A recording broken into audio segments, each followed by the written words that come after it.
Good morning, good afternoon, and good evening. Whenever you're listening, I thank you for doing so. I am Kevin Mumphrey, and this is We Will Fix It in Post. I am with my friends Carson Hyde Ferguson. Sure. And Victoria V.A. Jones. Good evening. So, did y'all know that Prince was trending maybe a few days ago? Nah. No. Would you like to take a guess why? Purple Rain. Purple Rain.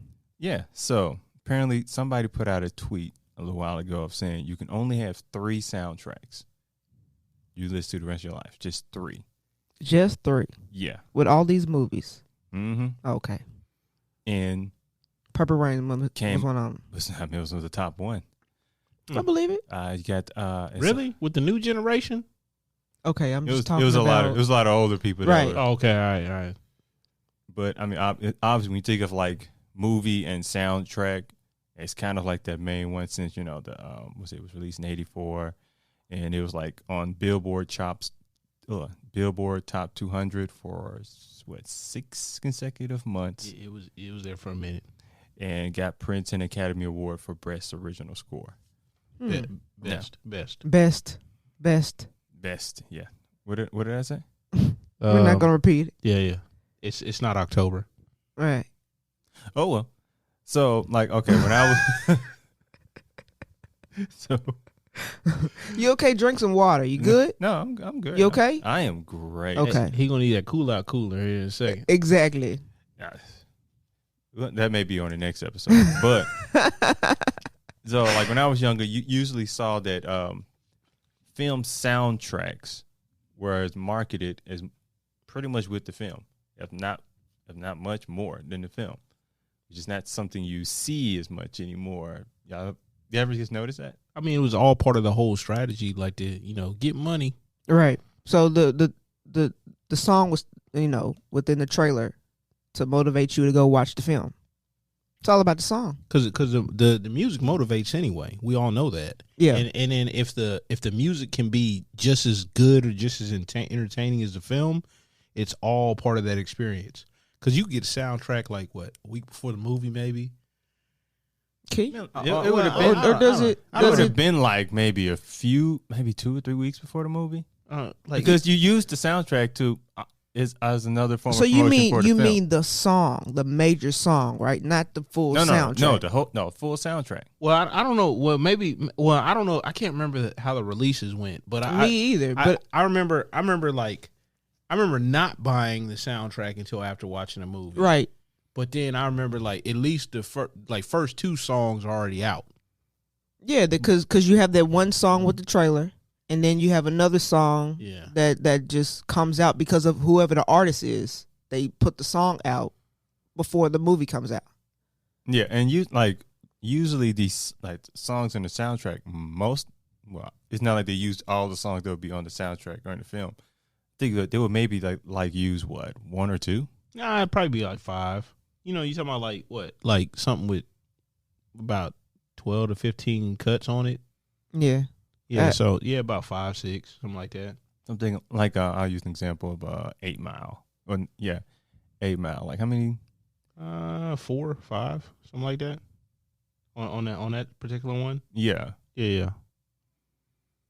I can't really remember. I just remember 8 Mile. Mom's Spaghetti. Yeah, that's it. That's what I remember. Well, that song wasn't in the movie. Yeah, it was. He was writing it. Yeah. No, writing it, but wait, was it? He was writing it. The instrumental popped on a couple times. While he's writing it or whatever, it's in the background playing. It's real low, at times. And he was on the bus. He was on that bus, trying to write. I think he did that with 2 songs that was on the soundtrack. I can't remember the other one. It's lesser notable, but I just don't remember the name of it currently. So it's 2 or 3. But I'm trying to think of do y'all have a favorite movie soundtrack you all can think of? The most memorable one is the first Bad Boys soundtrack to me, because I remember it was a big deal. It was a really big deal. I don't know. For me, it's. I know the movie sucked, but the soundtrack was awesome. Elektra. So although it had Evanescence on there, it had some other people on there, a lot of rock. It's better than Catwoman. The soundtrack? No, the movie. The movie? The movie. I don't know, because I like Halle Berry. I don't care if I like somebody if it's not good. You know. I mean, I like Halle Berry, but you know, I would like a better depiction of Storm. It's funny that you bring up Halle Berry because you know, like her project that's currently out, she's promoting the soundtrack also with her film. I mean, she's doing a different twist on like she's like EPing the soundtrack. Okay, good for her. But I know she's got like is an all woman hip hop soundtrack. Okay, all right. And I don't know if y'all saw the film, but I saw it. No, I haven't. I saw it. Haven't.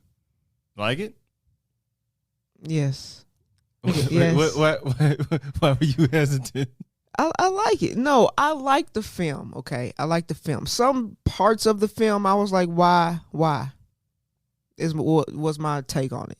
But in all, it was a good film. Now, those parts you're talking about, is that kind of like your director hat being popped on? It was more of the storytelling hat popped on. Why was this in there? What was the reason for this? So, that was the storytelling. The director wise, she done a good job. Like, it's a good film, directing wise. Like, I liked it. She did her thing. So okay, so what other like movie soundtracks that kind of comes to mind? Sunset Park, Titanic.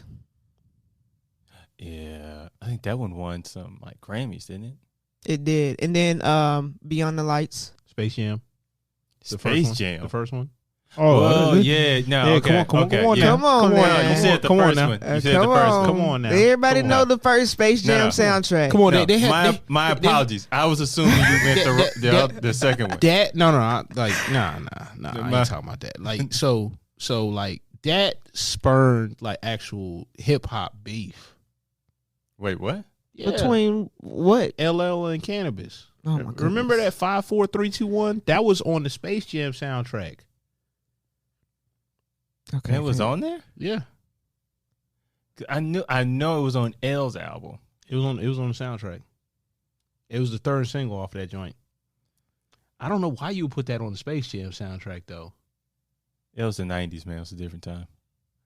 Yeah, everything in the 90s was kind of. You can get away with that kind of stuff in the 90s, and it's LL. Of course, you're gonna put that on there. You know, like as far as like kind of underrated soundtracks, the Fight Club soundtrack was really underrated because it was good music. Yeah, but it's just like, you know, like people weren't.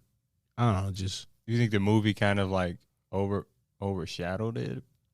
Maybe, but maybe at the end they didn't market it like that because it was a little bit different because it was a huge critique on consumerism. So, you know, like maybe you don't want to have a huge critique on consumerism and then start pumping out a bunch of like, you know, consumer materials buy this tape. Right. But then again, like years later, I it wasn't through the movie, but you know the emergency cards or whatever that they printed out or whatever and put in the planes or whatever. Yeah. So it's like shows a plane on fire or whatever, and everybody's like, yeah. Like, I mean, you could buy that. You can still buy that to this day. Not through the movie, but right. Like other people printed all that stuff out. All right. So what do you think about like how these soundtracks kind of add to the film experience? It makes the film. If you're looking at a trailer, right? Yeah. And you're depending on if you're gonna go see that film, the soundtrack matters.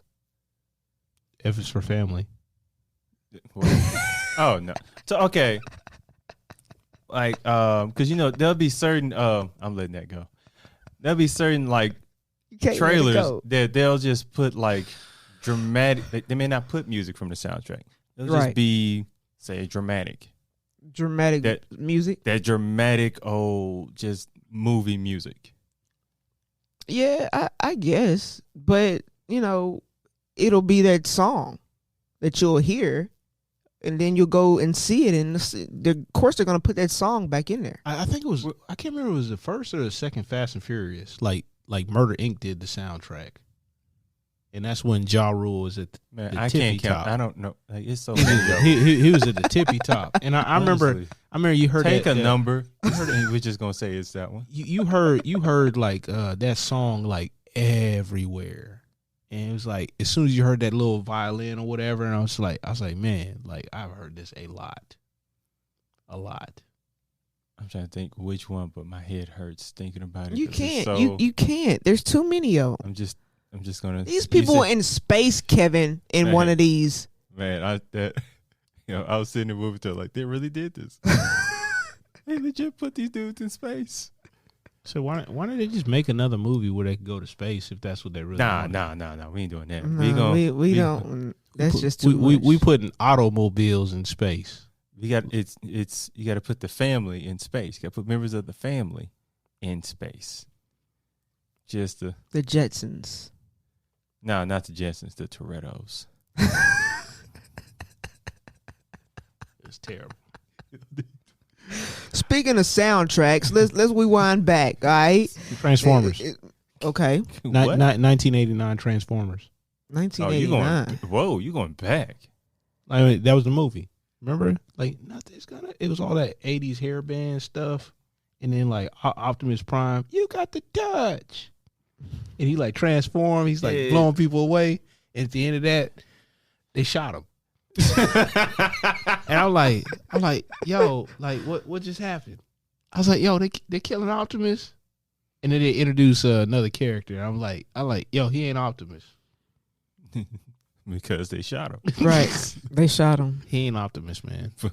I don't like Hot Rod. So most 80s music, the older I get, the sound of a lot of 80s music just kind of, I don't know, it just didn't sit well with my ears. It does it for me. It does my go-to karaoke songs too. Like Pat Benatar, holding out for a hero. Really? Like Short Circuit. Oh, you remember that? At the very end, whatever. He's like, you said that's your karaoke go-to song. Yeah. Okay. Yeah. Okay.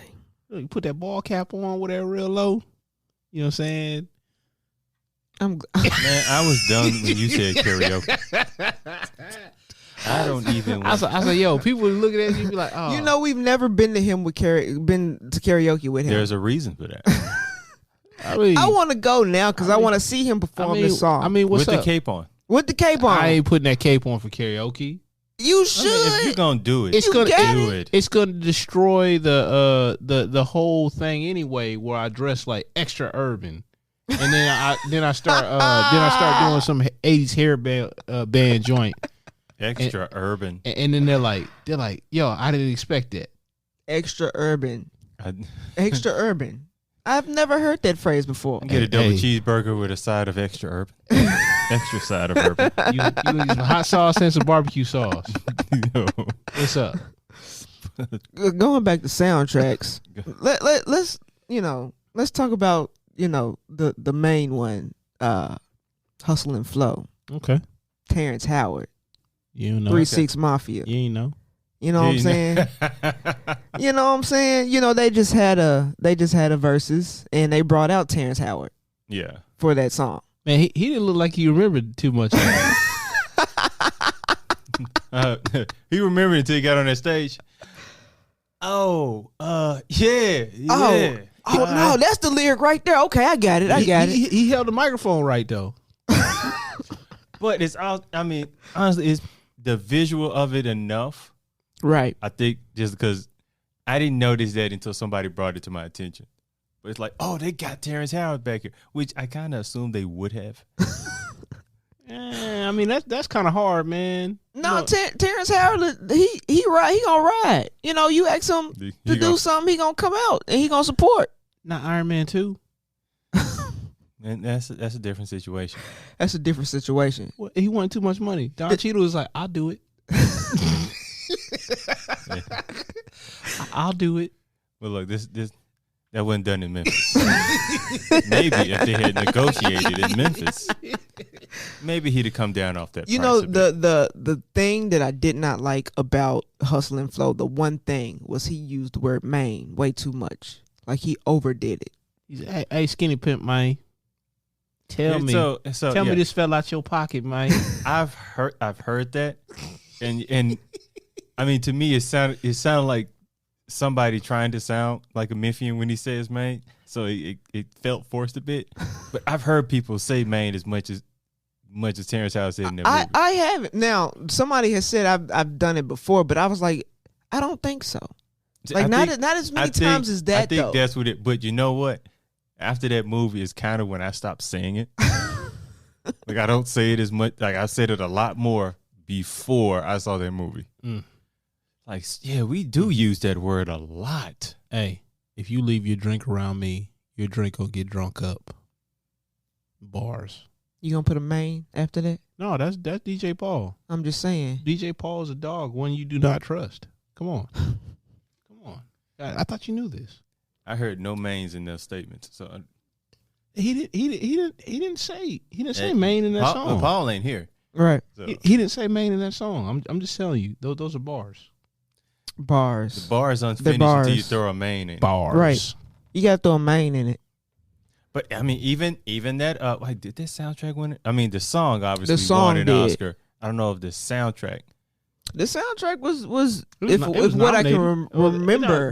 They were Grammy nominated, I think, for the soundtrack too, right? For the whole soundtrack. The song soundtrack and then something else. I think they won 2. I don't know if they won soundtrack, but I think they won I think they won 2. Because you remember that was the biggest thing. It was like Grammy nominated 3 6 Mafia, and I was like, I never thought in my life that would ever proceed. Not even nobody. Grammy, Oscar. Okay, Oscar, like none. Oscar award winners. 3 6 Mafia. Oh my god! And I'm like, oh my goodness. And you know what's crazy? I don't really remember any Oscar, but I remember that one because I'm like, they're not beating Dolly Parton. Hell no. Right. Like nobody thought. I'm trying to tell you, nobody thought that they would get it. Like literally, I heard all of Memphis go, "What the fuck?" Man. Like everyone was like, "Oh my god, he won!" They really did it. But what I loved about it is they was like legit happy. They were they were excited themselves because they didn't think that they were going to win. Nobody on earth thought they were going to win. No one. And then when they got up there and did that little speech, I was like, "Oh, this is truly, truly awful." There's somebody that didn't practice a speech because they didn't think they were gonna win. They were like, "Ain't no way they gonna get us to us." They were like, "We're not gonna win anyway, so just let us party, have a good time, network, and chill." Right. Trust me, when they said it, I was like, "Did I just think those words in my head?" There's no. I think I sat there and paused. So I'm like, okay, no, I heard it, but why are they getting up? Like no one's looking weird. No, they legit won this. Memphis about to go insane. It was a good day. It was a good day for us as a Memphian. You know what I'm saying? So I just never thought. I don't know who was on the panel that year for Oscars. Shout out to y'all, whoever y'all are. Hey, they really like that. They probably really like that film, and the music probably added to it. So. And the music, because the vibe of that music, right? It kind of captured the vibe of what they wanted to have with that film. Very much so. Very much so. It was gritty. I mean, even because none but Memphis is mostly on there. It was gritty. Had that aggressive vibe to it. Wait, hold on. Before when you said aggressive, whatever, you know, it just remind me of part of the movie where I-20 stole off on Terrence Howard. I was like, that was some weak stuff right there. That's where your mind went to. That's where your mind went. Weak. I was like, he waited for that man to be in handcuffs, and he stole off on him. Hey, you get your money when the money's coming. Like, it's terrible. Hey, your guard was down. Got to get the money. Got to get the money. But make sure you hold it down, okay? Old Skinny got stomped out. That's where I thought he was going with it. But he went to that. You went to that. It's okay. Yeah, I'm saying though. Your mind goes to just weird places, man. Hey, that's why you got me here. You're right. You're absolutely right on that. Now, I was thinking with, and maybe this has happened. I just never really paid attention to it. With like, 'cause you don't really hear much about like indie films just having a soundtrack with it. Right. So you have like you got the independent filmmakers and you got independent artists, and they just almost like just do a project together. I don't think that's ever happened. Has it? But I mean, especially when you're talking about Hustle and Flow, though, it's a different type of movie. Kind of different type of audience. And it's like a hip hop based thing. So why wouldn't you take advantage? Well, that's just like Beyond the Lights too, with that soundtrack. I mean, of course they had, Beyonce had a track in the film. They used one of her tracks in the film, but a lot of those artists were like up and coming artists though. As far as Rita Ora, even that one LeBron James like documentary or whatever, he had the soundtrack. Yeah, he had Drake on that joint. Drake, Lil Wayne, yeah, like a spring Eminem, like a spring ankle. I ain't nothing to play with. Anyway, so that would be completely far off from indie, as I'm thinking. So we need more cameras in here, man.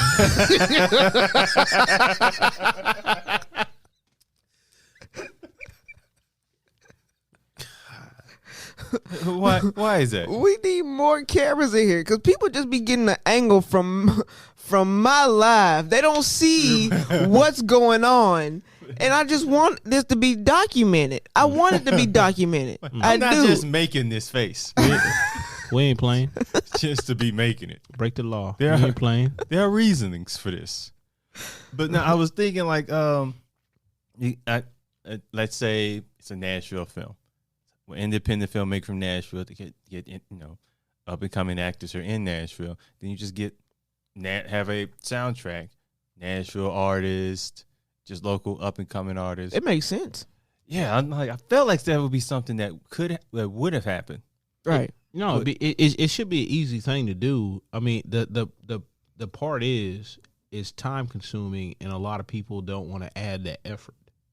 But it's another revenue stream, right? Another cross marketing kind of thing. And that's the way I was thinking about it. And it's different. It's different because how many people are doing it on an indie level?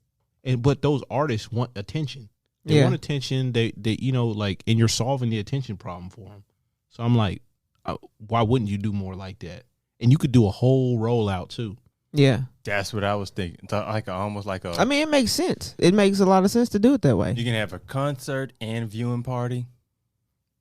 Then you've got multiple artists that are promoting, like, I'm on this soundtrack. They're talking about it. Then you're promoting the film, and it just be like a whole city thing. Right. Hey, once we get off, I'm gonna tell y'all a possible opportunity then too. So just keep that in mind. A little hush hush, wink wink, if you know what I mean.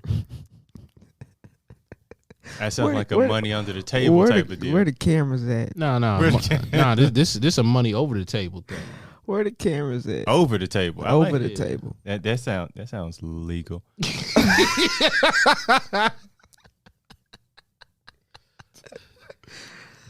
At least I hope so. But I was thinking like soundtracks that I like, and ironically they're all like R&B based, like Waiting to Exhale soundtrack. Oh, I forgot about that one. Favorite Love Jones. That one. Oh yeah, I think I played that. I probably listened to that soundtrack more than I've watched the movie.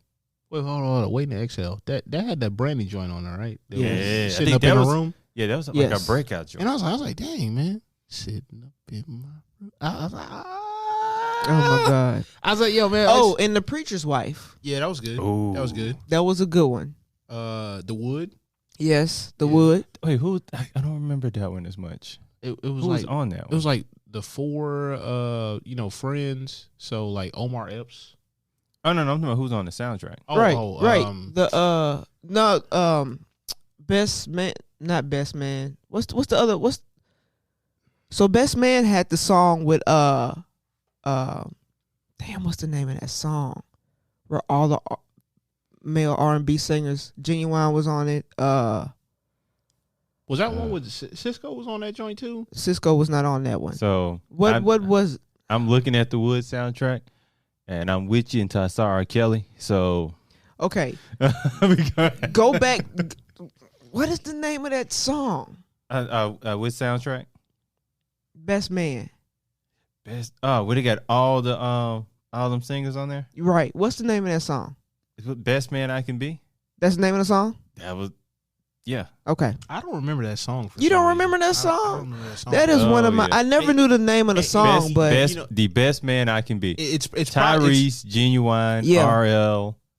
It's probably because I never saw the video. Case is Case on there. Case on it, man. They got all. That is one of my favorite. Oh, you said Case, Nutty Professor.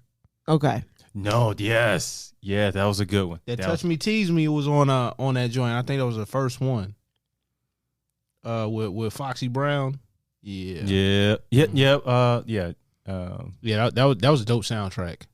That the Def Jam soundtrack. Oh wait, not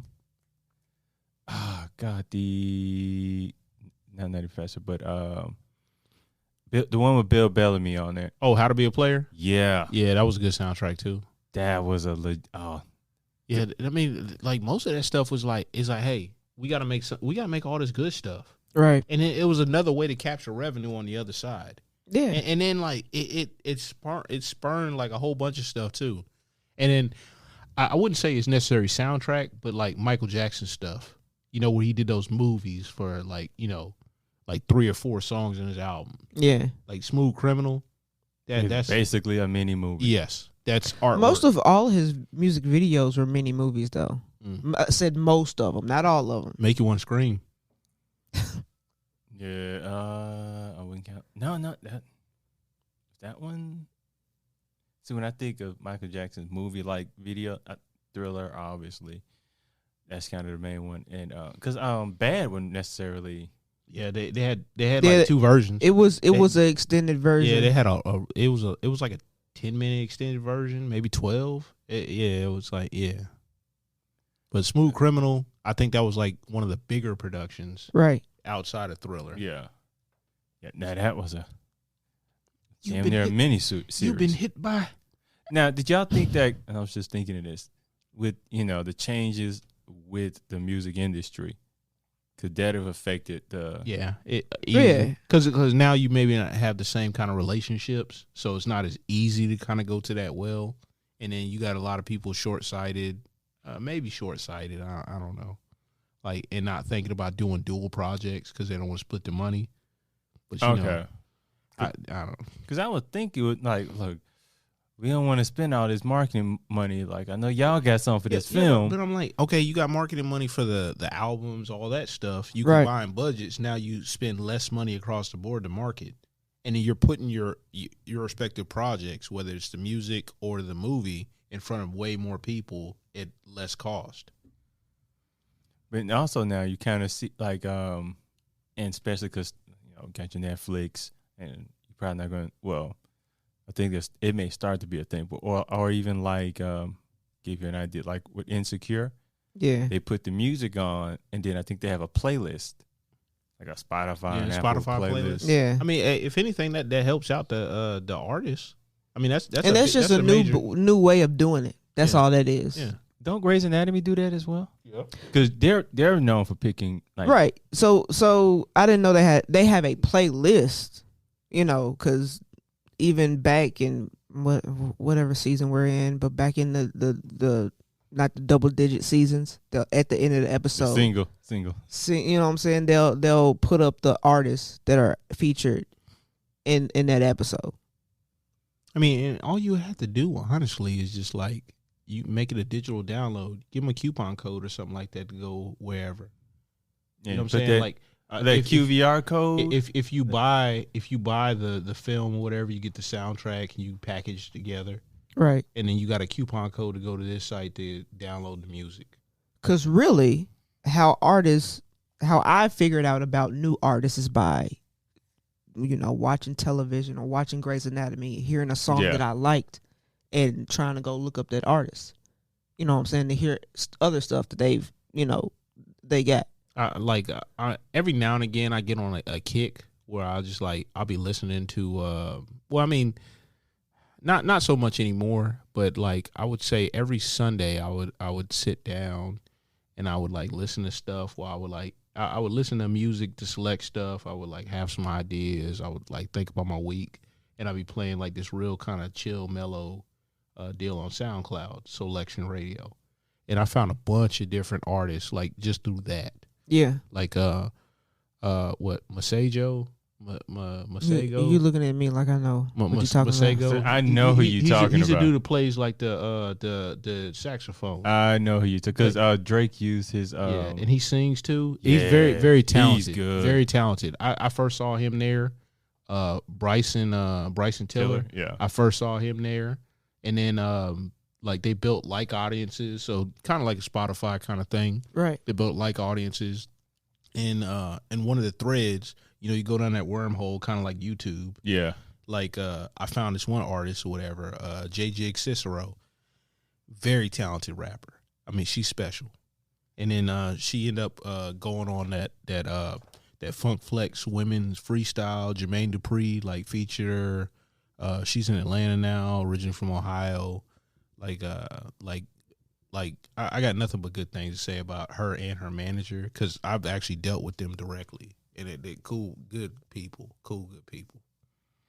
I even showed them to a friend this past week, and he's like, "Oh yeah, she can rap, and like she got bars, and she can be technical, but it's not inaccessible to a regular person."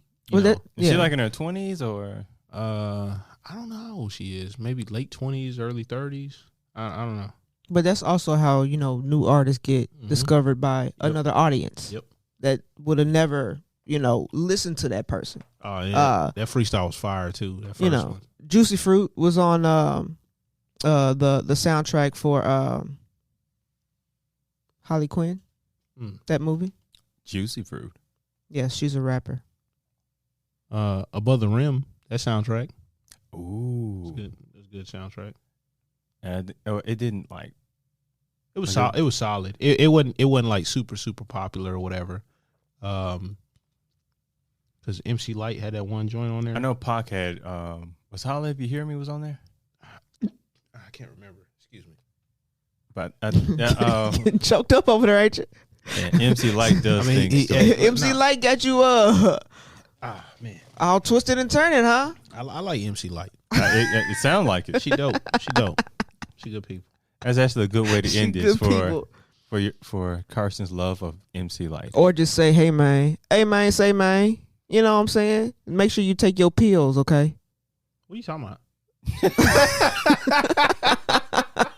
Got no damn pills. All right, we're gonna wrap this up. Crazy over here. Crazy. He's gonna say, find you a movie soundtrack and just take a listen to it. You never know what you might find. Hey, from the 1990s. Yeah. Hey, but Puff Daddy did that one in the 2000s. All right, the early 2000s were good too. Yeah. Like up until about 2005, and they fell off. And that's where we're going to end it. I am once again Kevin Mumphrey with my friends Karsten Hype Ferguson. Sure. And Victoria V.A. Jones. Good afternoon. And that is a wrap. Yeah, it is. Lights, camera, action. In a studio where local filmmakers talk to other filmmakers about the inside world of film. Cut! That's not the script. It. We'll fix it in post. Do you wonder how films are produced and what really goes on behind the scenes? Well, stand by. Filmmakers Kevin Mumphrey, Victoria V.A. Jones, and Carson Hype Ferguson explain all the details. Right here on It, We Will Fix It in Post podcast.